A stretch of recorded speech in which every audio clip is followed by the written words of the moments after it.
Oke, assalamualaikum warahmatullahi wabarakatuh. Nah, jadi di sini saya akan mempresentasikan dengan kitab Budia, yaitu tentang najis. Jadi najis apa sih najis? Najis menurut bahasa itu adalah sesuatu yang menurut kita menjijikkan. Sedangkan menurut istilah, menurut syariat, najis itu adalah sesuatu benda yang menjijikkan yang dapat mencegah kita untuk sahnya melakukan salah satu sholat fardu, salah satu melakukan hal yang fardu. Nah, najis terbagi menjadi tiga. Yang pertama ada najis mukhaffafah, najis mutawassithah, dan najis mughalladhah. Nah, kemudian ada 20 macam najis, yaitu ada najis hukmiyah dan najis ainiyah. Najis hukmiyah yaitu adalah najis yang dapat dilihat, sedangkan najis yang tidak dapat dilihat, sedangkan najis ainiyah yaitu najis yang dapat dilihat.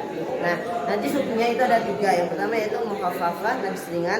Nah, jadi najis ringan ini contohnya itu adalah seperti air kencing bayi yang berumur kurang dari 2 tahun yang belum makan apa-apa.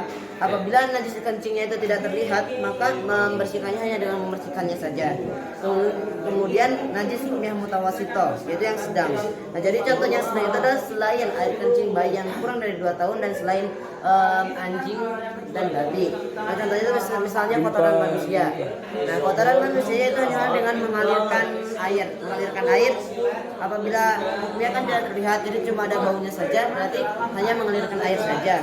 Kemudian najis mughalladhah. Najis mughalladhah itu adalah najis anjing, babi, dan anak keturunannya, baik itu kawin silang ataupun tidak.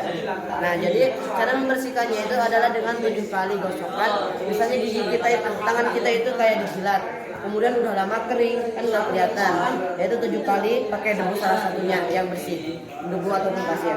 Debunya di awal apa di akhir? Terserah, tapi diusahakan lebih baik di tengah. Jadi kan yang pertama dibersihin, yang kedua dibersihin, kemudian dibersihin lagi. Atau di awal juga bisa disuciin dulu baru dibersihin. Kemudian ada najis ainiyah. Najis ainiyah dibagi dari 3, yaitu adalah mukhaffafah ainiyah, yaitu kurang dari 2 tahun.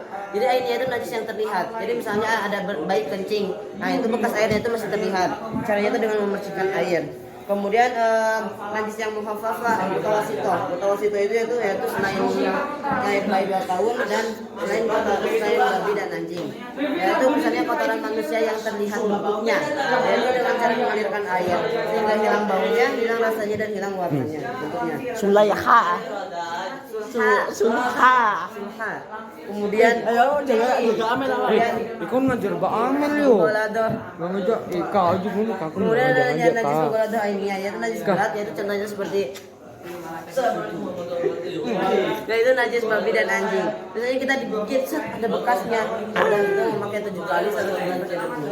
Cara menggunakan air. Nah, jadi yang terakhir kita perlu memperhatikan untuk menggunakan air. Nah, jadi misalnya apabila airnya itu sedikit, maka caranya itu bukan misalnya ada celana bekas anak kecil ya. Bekas anak kecil yaitu misalnya kencing. Nah, caranya itu bukan memasukkan celana ke dalam ember. Soalnya airnya sedikit nanti malah menjadi najis. Tapi dengan mengguyurkan, ya. Mengguyurkan.